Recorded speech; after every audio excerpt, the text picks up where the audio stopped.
Assalamualaikum warahmatullahi wabarakatuh. Rabbis rohli sodari wa yaghfirli amri wahlul 'uqdatam min lisani yafqahu qawli. Berjumpa lagi di video Mr. Ainur, teman-teman kelas 2 Mekah. Semoga tidak bosan ya melihat video yang dibuat oleh Mr. Ainur. Memang kondisi kita sekarang terbatas, jadi harus pinter-pinter mencari bahan atau media pembelajaran yang sekiranya bisa kita akses kapanpun dan dimanapun. Ayah bunda yang selalu saya hormati barangkali sedang mendampingi Ananda untuk melihat video ini. Baik, video ini Mister buat tujuannya untuk penguatan materi ya, sebagaimana yang telah terjanjikan di video sebelumnya, ketika kita membahas tentang tamrin kandungan surah An-Nas dan surah Al-Asr.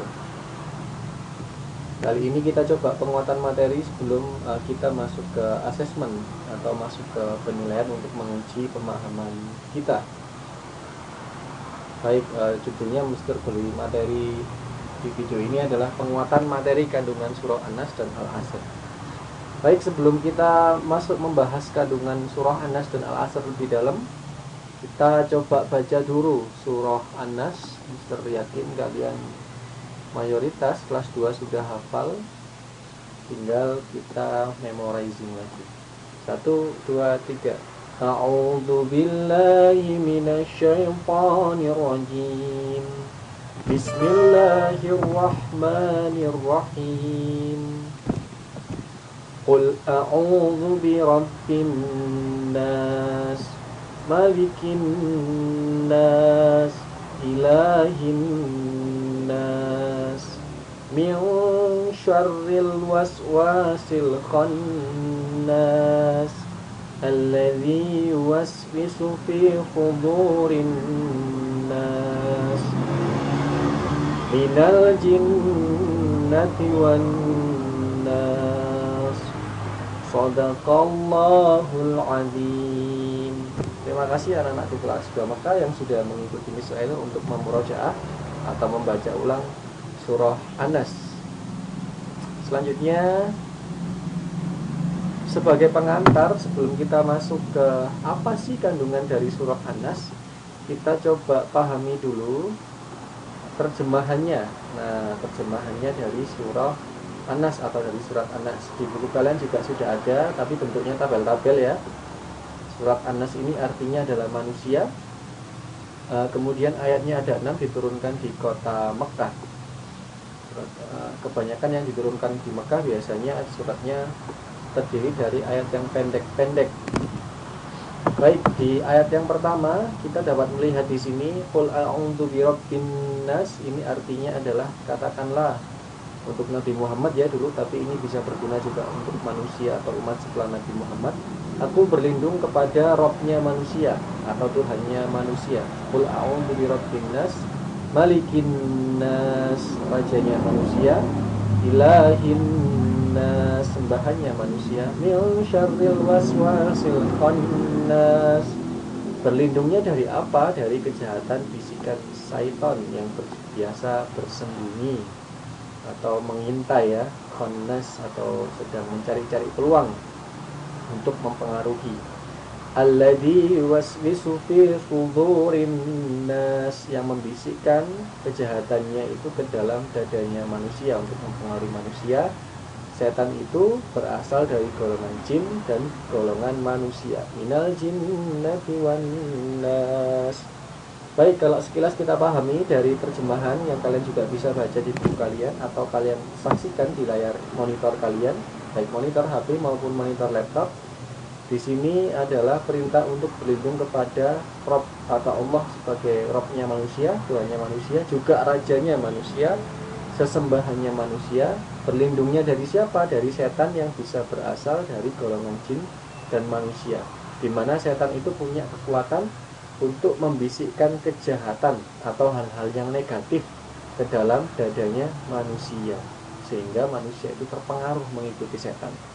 Nah, sekilas sudah tergambar ya dari terjemahannya ini mengenai apa sih yang dibahas di surat An-Nas ini. Baik, untuk pendalaman Mister sudah sediakan video ini untuk kalian. video animasi begitu tentang gangguannya syaitan. Ini gangguan setan ketika kita lagi wudhu. Jadi gangguan setan itu ini yang berasal dari jin ya, ilustrasi aja warna hijau. Kita juga belum pernah lihat warnanya apa kalau dari golongan jin. Nah ini diganggu wudhunya. Wudhu itu kalau misalnya urutan pertamanya adalah baca bismillah sambil baca doa misalnya, kemudian kumur-kumur dan seterusnya, setan ini mempengaruhi.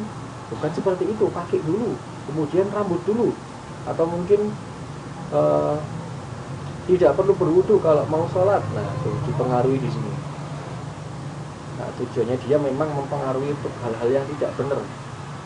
Nah, makanya kita disuruh berlindung dalam An-Nas itu supaya kita tidak mendapatkan gangguan dari setan yang bisa berasal dari golongannya manusia maupun dari golongan jin. Baik, itu tadi video sekilas ya. Kalian bisa amati bahwa gangguan setan itu bisa kapanpun dan dimanapun. Nah ini juga bisa diamati video gangguan setan ketika kita hendak menjalankan sholat nih. Anak berbaju kuning ini dia diajak teman-temannya untuk sholat, ternyata sedang diganggu oleh setan. Jangan ikuti temanmu, ikuti kita aja.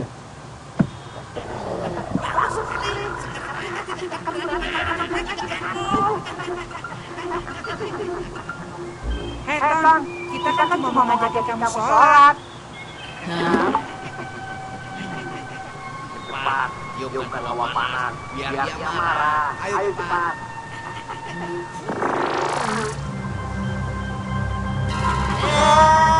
Itu akibat kalau berani menyerang aku. Akhirnya kita bisa makan, Mas. Baik ya, ini dibisiki supaya dia marah ketika hendak diajak pada hal yang baik. Hal yang baik itu salah satunya yang di video ini adalah mengajak untuk sholat berjamaah atau menjalankan perintahnya Allah tentang sholat. Ternyata setannya berhasil.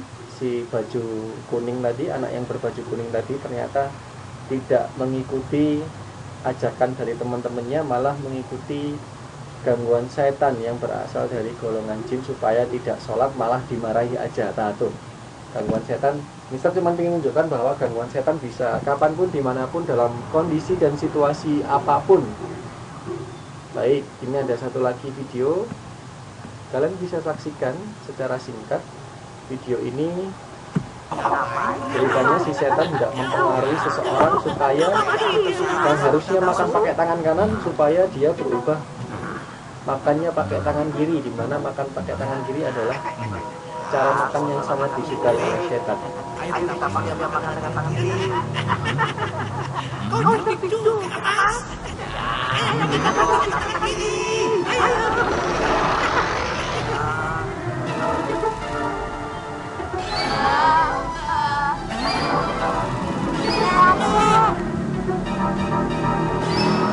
Kenapa makan pakai tangan kiri? Itu kan perbuatan yang dilarang setan. Jangan. Astagfirullahaladzim.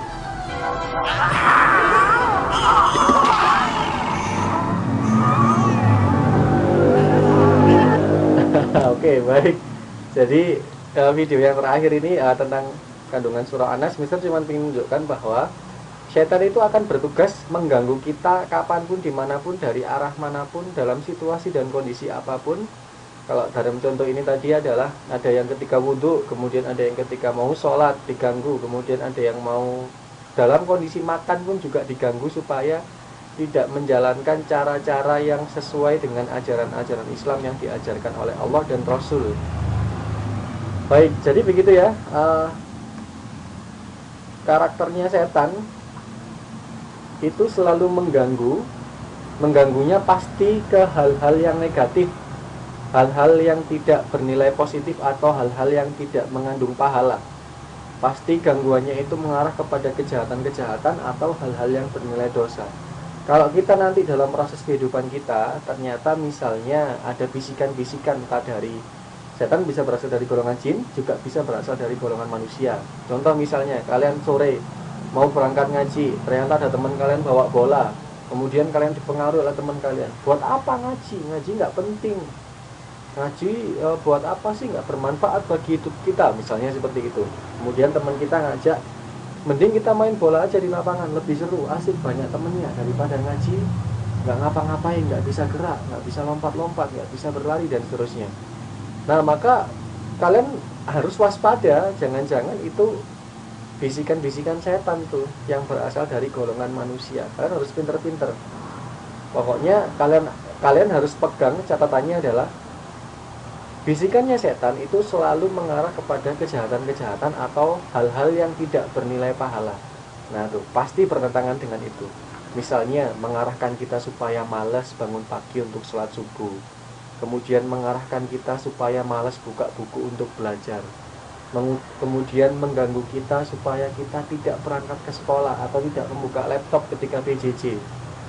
Mending tidur aja, mending mainan aja, mending main game aja daripada menimba ilmu atau mencari ilmu. Nah, tuh nanti sorenya juga begitu, kita berangkat ngaji dibisiki oleh setan, baik yang berasal dari golongan jin maupun manusia.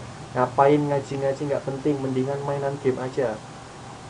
Kita tamatin gamenya sampai selesai, sampai level-level seterusnya. Nah, tuh berarti itu adalah gangguan-gangguan setan. Makanya di surat An-Nas ini kita disuruh, diperintahkan oleh Allah untuk berlindung, berdoa kepada Allah supaya dilindungi dari godaan setan, baik yang berasal dari golongan jin maupun yang berasal dari golongan manusia. Kenapa kok berlindungnya ke Allah, Mister? Karena Allah sebagai Tuhannya manusia, rajanya manusia, juga sesembahannya manusia yang bisa melindungi kita dari segala mara bahaya termasuk gangguannya syaitan. Nah, baik. Jadi An-Nas itu fungsinya di situ. Apa kandungannya seperti itu ya? Mengajarkan kita supaya pintar-pintar mencari perlindungan hanya kepada Allah dari gangguan syaitan yang bisa mempengaruhi kita kapanpun, dimanapun, dalam kondisi apapun. Nah, oke. Dari sini barangkali sudah dipahami ya. Mister coba beralih di surah berikutnya. Anda sudah, kita coba beralih ke surah Al-Asr. Sudah sering kalian baca surah Al-Asr ketika kalian hendak pulang dulu atau hendak mengakhiri suatu forum. Seperti biasa kita baca dulu untuk memorizing. Yuk, 1, 2, 3. A'udzu billahi minasyaitonir rajim. Bismillahirrahmanirrahim. Wal 'asr. Innal insana lafi khusr illal ladzina amanu wa 'amilus solihati wa tawasaw bil haqqi wa tawasaw bis sabr. Shadaqallahul 'azim. Baik, alhamdulillah. Sekarang setelah kita membaca, kita buka terjemahannya. Di buku kalian juga sudah ada, tapi kalau misalnya mau mengamati di layar kalian, boleh, silakan. Al-Asr artinya demi masa. Diturunkan di kota Mekah sama seperti An-Nas. Terdiri dari 3 ayat. Kita pahami satu persatu. Al-Asr, wal asr, demi masa atau demi waktu. Waw kosan di sini ini adalah sumpah yang biasanya kalau di Al-Qur'an, kalau kalian belajar Al-Qur'an tentang ilmu yang berhubungan dengan kata-kata Arabnya, berarti kalau misalnya ada waw di sini menunjukkan bahwa Allah pingin bersumpah kepada sesuatu yang di belakangnya waw ini. Al-Asr ini berarti menunjukkan Al-Asr ini sangat penting sampai dijadikan sumpah oleh Allah. Wal asr, banyak di Al-Quran sumpah-sumpahnya Allah. Wal 'adiyati, tentang kuda perang. Kemudian wasyamsi wadduhaha, itu paling banyak sumpahnya Allah. Nah, ya itu ya. Berarti ini menunjukkan bahwa waktu itu penting di ayat ini, makanya pakai sumpah di awalnya. Kemudian innal insana lafi khusr, sesungguhnya manusia benar-benar berada dalam kerugian. Ini ada penekanan bahwa manusia itu benar-benar berada dalam kerugian, kata Allah. Kenapa kok rugi ya? Nah, kita coba di ayat yang ketiga nih terjemahannya. Illal ladzina amanu wa 'amilus solihat wa 'amilus solihati wa tawasaw bil haqqi wa tawasaw bis sabr. Orang yang rugi adalah orang yang tidak bisa memanfaatkan waktu, kecuali orang-orang yang beriman, mengerjakan amal soleh, serta saling menasehati kepada kebenaran dan saling menasehati untuk kesabaran. Nah nih, luar biasa. 3 ayat tapi maknanya sangat dalam sekali. Baik, untuk semakin memperdalam pemahaman kita tentang kandungan surah Al-Asr, coba kalian amati video singkat dari Mister ini. Videonya Mister ini tentang siklus kehidupan manusia. Apa itu Mister siklus kehidupan manusia? Siklus kehidupan manusia ini adalah tahapan yang akan dilalui oleh semua manusia. Ayah kalian, bunda kalian, kakek, nenek kalian, adik kalian, Mister Ainur, teachers yang lain, semuanya akan mengalami masa ini nanti. Nah tuh, diawali dari masa bayi, kemudian tumbuh dari bayi menjadi anak-anak,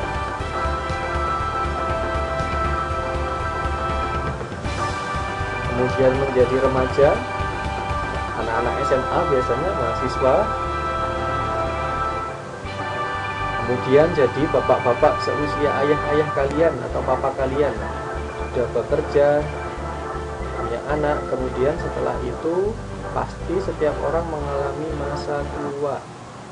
Nah, jadi kita akan mengalami siklus ini nih, tahapan ini, mulai dari bayi, kemudian jadi anak-anak. Ini yang posisi kalian sekarang ya. Nanti kalian akan tumbuh dewasa, jadi seusia kakak-kakak kalian yang barangkali punya kakak, menjadi dewasa, remaja, kemudian jadi orang-orang tua seperti ayah bunda kita, kemudian jadi seperti kakek dan nenek kita.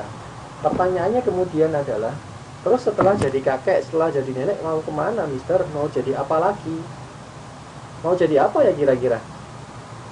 Baik, mau jadi orang yang masuk dalam sebuah kamar berukuran 2x1. Nah ini, akhir kehidupan manusia di dunia setelah tua akan berakhir dicabut nyawanya oleh malaikat pencabut nyawa, kemudian disemayamkan atau dikuburkan dalam ruang 2x1. Kemudian tingginya kalau nggak salah 75 cm atau 1 meter ini. Nah tuh ya, tinggalnya nanti di sini. Ketika sudah di sini tidak bisa melakukan apa-apa. Ketika di kuburan sudah tidak bisa melakukan apa-apa manusia. Meskipun dia orang kaya seperti Korun misalnya, nanti harta yang tenggelam itu, atau punya kerajaan besar seperti Fir'aun, kalau sudah masuk kotak lubang ini nggak bisa melakukan apa-apa. Mobilnya banyak, uangnya banyak, nggak bisa membantu. Segala perbuatan ketika manusia meninggal di stop.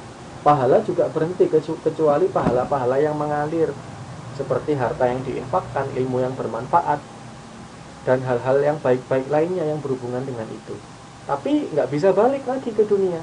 Nah, surat Al-Asr membahas orang yang merugi itu orang yang seperti apa? Orang yang tidak pandai memanfaatkan waktunya tadi. Orang yang tidak pandai memanfaatkan waktunya tadi. Nah ini nih,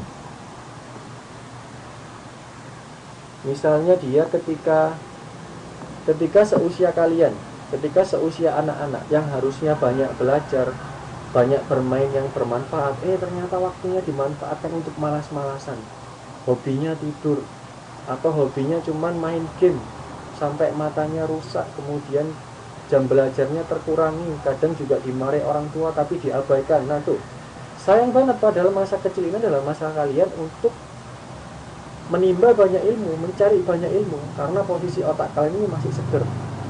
Kemudian yang rugi lagi yang mana? Ketika masa-masa ini tidak dimanfaatkan dengan baik, ketika misalnya sudah bekerja, jadi seperti ayah bunda kalian, uangnya tidak dimanfaatkan untuk sodako, tenaganya digunakan bukan untuk kebaikan, tapi tenaganya digunakan untuk hal-hal yang buruk. Ada nggak Mister orang yang memanfaatkan tenaganya untuk hal-hal buruk? Banyak. Misalnya orang-orang yang mencuri, atau orang-orang yang menjual barang-barang yang haram misalnya, seperti alkohol, yang minuman keras ya, atau misalnya seperti narkoba, atau barang-barang lain yang tidak diridhoi oleh Allah. Sia-sia waktunya. Nah makanya Al-Asr ini mengingatkan supaya kita pinter-pinter memanfaatkan waktu, mulai dari kecil nih, sampai kita dewasa. Jangan sampai tiap langkah kita kemanapun kita melangkah, kemudian setiap tarikan nafas kita dalam setiap waktu, 1 kali 24 jam, 1 kali 30 hari dalam 1 bulan, 1 kali 354 hari dalam 1 tahun, sia-sia, tidak melakukan amalan-amalan baik, tidak menasehati dalam kebenaran, tapi justru malah memperbanyak dosa. Nah tuh, Al-Asr meskipun cuma 3 ayat mengingatkan kita bahwa semua manusia itu pasti merugi kalau mereka tidak memanfaatkan waktunya dengan baik. Ya itu ya. Tapi ada nggak orang yang tidak merugi menurut surat Al-Asr? Ada. Yaitu orang-orang yang pertama beriman kepada Allah. Beriman itu mempercayai bahwa Allah itu ada. Ada nggak mister orang yang nggak mempercayai adanya Allah? Ada, banyak di luar negeri banyak, namanya orang-orang ateis. Karena Allah tidak bisa dilihat menurut mereka, akhirnya mereka nggak percaya. Mereka hanya percaya terhadap hal-hal yang bisa dilihat oleh mata. Karena Allah nggak bisa dilihat oleh mata, mereka nggak percaya. Nah, kita orang Islam percaya bahwa Allah itu ada meskipun tidak bisa dilihat, bisa mengamati ciptaan-ciptaannya Allah misalnya. Menciptakan kalian dengan 2 mata, kemudian dengan kaki akhirnya bisa jalan. Kalian kalau pegang dada kalian sebelah kiri ini ada detak jantung yang setiap saat memompa darah ke seluruh tubuh kalian. Kalian juga punya otak, punya akal yang ini bisa menciptakan barang-barang apapun. Luar biasa. Allah juga menciptakan burung yang bisa bermanuver lebih hebat daripada pesawat yang diciptakan oleh manusia. Nah tuh, bisa diamati keberadaannya Allah meskipun kita tidak bisa melihat wujudnya Allah. Nah, orang-orang yang tidak beriman dianggap oleh Allah dalam surat Al-Asr adalah orang-orang yang merugi. Beruntung kita sejak kecil sudah dikenalkan oleh orang tua kita tentang beriman kepada Allah dan rukun-rukun iman yang selainnya yang sudah kita bahas di kelas 1. Kemudian orang yang mana lagi mister yang nggak merugi? Yang kedua, dia mengerjakan amal soleh, kebaikan. Banyak kebaikan itu. Gampang contohnya, misalnya kalian sekolah ketemu sama teman-teman gak bawa pensil, kalian kasih pinjam pensil. Pensilnya teman putus, kalian orotin, atau kalian pinjami orotan kalian. Itu sudah amal soleh. Atau misalnya kalian sedekah ilmu. Misalnya kalian tidak punya uang saku yang banyak, sedekah ilmu bisa. Caranya bagaimana? Mengajari teman kalian yang tidak bisa berhitung misalnya. Atau mengajari teman kalian yang hafalannya masih jauh lebih rendah daripada kalian, capaiannya belum sebanyak kalian, misalnya seperti itu. Banyak contoh, misalnya kalian keluar dari rumah, tiba-tiba kalian lihat halaman rumah tetangga kalian banyak berserakan sampah-sampah, kalian sapu, kalian ambil cikra, ambil pengki, kemudian kalian masuk kantong sampah, itu juga amal baik. Menyeberangkan nenek di tengah jalan, itu juga amal baik. Banyak sekali amal soleh. Nah, jangan sampai kita jadi orang yang merugi karena tidak pernah melakukan amal soleh, malah melakukan perbuatan buruk seperti mencuri, seperti memukul teman misalnya, atau melakukan hal-hal yang negatif yang lainnya, keburukan-keburukan yang lainnya. Nah, itu merugi waktu kita digunakan untuk hal-hal seperti itu. Kemudian yang ketiga dan keempat, saling menasehati pada kebenaran dan saling menasehati kepada kesabaran. Misalnya contohkan tadi ada teman kalian yang ngajak kalian sepak bola di tengah kalian harusnya waktunya ngaji. Kemudian kalian nasihati teman kalian, main bola itu kan bisa di hari Sabtu Minggu, kita ngajinya Senin sampai Jumat misalnya. Kalian kasih nasihat kebenaran seperti itu. Akhirnya dia mau ngaji. Wah, itu luar biasa. Andai dia nggak mau ngaji pun nggak apa-apa. Kalian masih dapat pahala menasihati dalam kebenaran. Nah, itu keren kan? Banyak yang bisa kita lakukan untuk memanfaatkan waktu kita supaya kita tidak jadi orang-orang yang merugi. Atau misalnya menasihati dalam kesabaran. Contoh, kalian belajar susah memahami perkalian 5 kali 5 berapa ya, 20 apakah 21? Ternyata jawabannya 25. Udah 1 tahun tidak hafal-hafal perkalian, atau pembagian juga belum hafal-hafal. Kalian kemudian nasihati teman kalian yang seperti itu, ayo kita sabar, ilmu kita nanti akan bermanfaat untuk masyarakat, ilmu kita nanti akan bermanfaat untuk membangun gedung-gedung misalnya, atau membangun masjid-masjid yang di masjid itu akan digunakan untuk menyebut namanya Allah dan menyebut namanya Nabi Muhammad misalnya.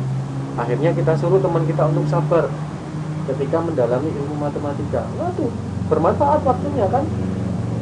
Bermanfaat sekali waktunya. Lah, jangan sampai kita tidak menjadi atau termasuk dalam 4 golongan orang yang ini. Yang pertama yang beriman, yang kedua melakukan amal soleh, yang ketiga menasihati pada hal-hal yang benar, yang terakhir menasihati dalam kesabaran dalam hal kebaikan. Baik, insya Allah cukup. Mister rasa kalian juga sudah sering membaca buku tentang kandungan surah An-Nas dan Al-Asr di buku kalian atau di juz ammah kalian. Kemudian kalian juga sudah coba mengerjakan latihan tamrin. Mister juga sudah kirim tentang video pembahasannya. Mister cukupkan untuk video kita kali ini. Mister cuma simpulkan di akhir ini bahwa An-Nas yang terdiri dari 6 ayat, artinya manusia, diturunkan di kota Mekah, mengajarkan kepada kita supaya kita meminta perlindungan kepada Allah sebagai Tuhannya manusia, ilahnya manusia atau sesembahannya manusia, rajanya manusia, supaya kita berlindung dari godaan setan yang selalu mengganggu kita supaya kita berbuat buruk, berbuat dosa yang dilarang sama Allah. Setan itu bisa berasal dari golongan jin dan juga bisa berasal dari golongan manusia. Kalau Nabi Muhammad mencontohkan kepada kita sebelum tidur membaca surah An-Nas dan surah Al-Falaq 3 kali, kemudian ditiupkan ke tangannya, kemudian diusap-usapkan ke seluruh bagian tubuhnya supaya mendapatkan perlindungan dari godaan-godaan atau kejahatan setan ketika Nabi Muhammad sedang tidak sadar atau sedang tidur. Kemudian surat Al-Asr mengajarkan kita, meskipun cuma 3 ayat, Al-Asr mengajarkan kepada kita supaya menjadi orang yang pandai memanfaatkan waktu. Waktu tidak disia-siakan untuk hal-hal yang tidak bermanfaat atau hal-hal yang negatif atau hal-hal yang bernilai dosa menurut Allah. Kita harus menjadi golongan orang-orang yang beriman, beramal soleh, berbuat kebaikan, dan juga menasihati dalam kebenaran dan kesabaran supaya kita tidak menjadi orang yang merugi.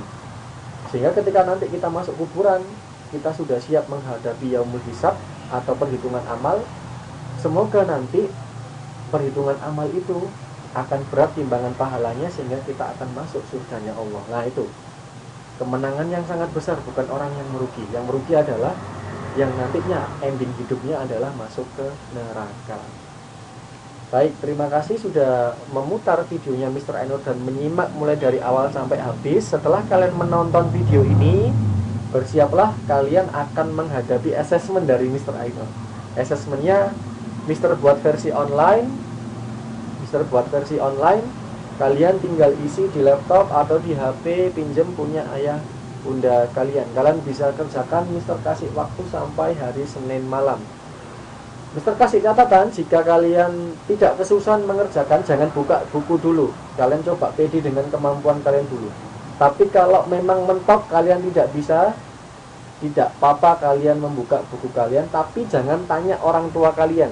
Kalian cari sendiri secara mandiri, tidak ada masalah. Kalian buka buku, tapi dengan catatan kondisinya sangat mendesak, kalian memang benar-benar tidak bisa. Tapi jangan sampai tanya ke orang tua kalian jawabannya apa. Kalian berusaha secara mandiri. Mr. Ainur kasih kemudahan, boleh open book jika kondisinya memang terdesak, tapi jangan sampai tanya ke orang tua kalian. Begitu ya, silakan mengerjakan tamrin. Next time di hari Selasa insya Allah kita akan beralih ke bab yang berikutnya. See you guys. Akhirul kalam from Mr. Ainur. Wassalamualaikum warahmatullahi wabarakatuh. Bye bye.